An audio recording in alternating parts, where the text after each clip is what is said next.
আসসালামু আলাইকুম। আজকে সকাল 11টার সময় 14 গ্রাম আটকগ্রাম রাস্তার মাথার সামনে বিজিবি ক্যাম্পের সামনে একটা ভয়াবহ দুর্ঘটনা ঘটেছে। ড্রাইভারের কিছু হয় নাই, হেল্পারের পা একটা চলে গিয়েছে, পায়ের মাংস পড়ে গিয়েছে। তো সবাই হেল্পারের জন্য দোয়া করবেন। হেল্পারের সাইডটা একবারে ভেঙে চলে গিয়েছে।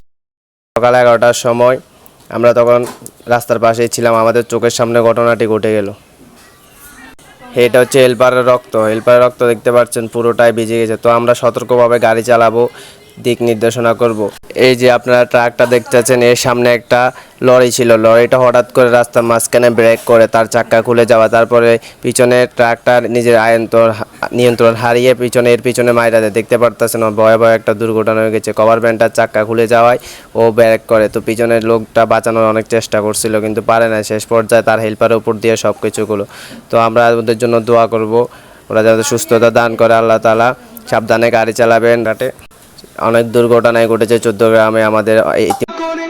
কাঁদিতে চাহিয়া করিতে পারিনি চিৎকার, বুকের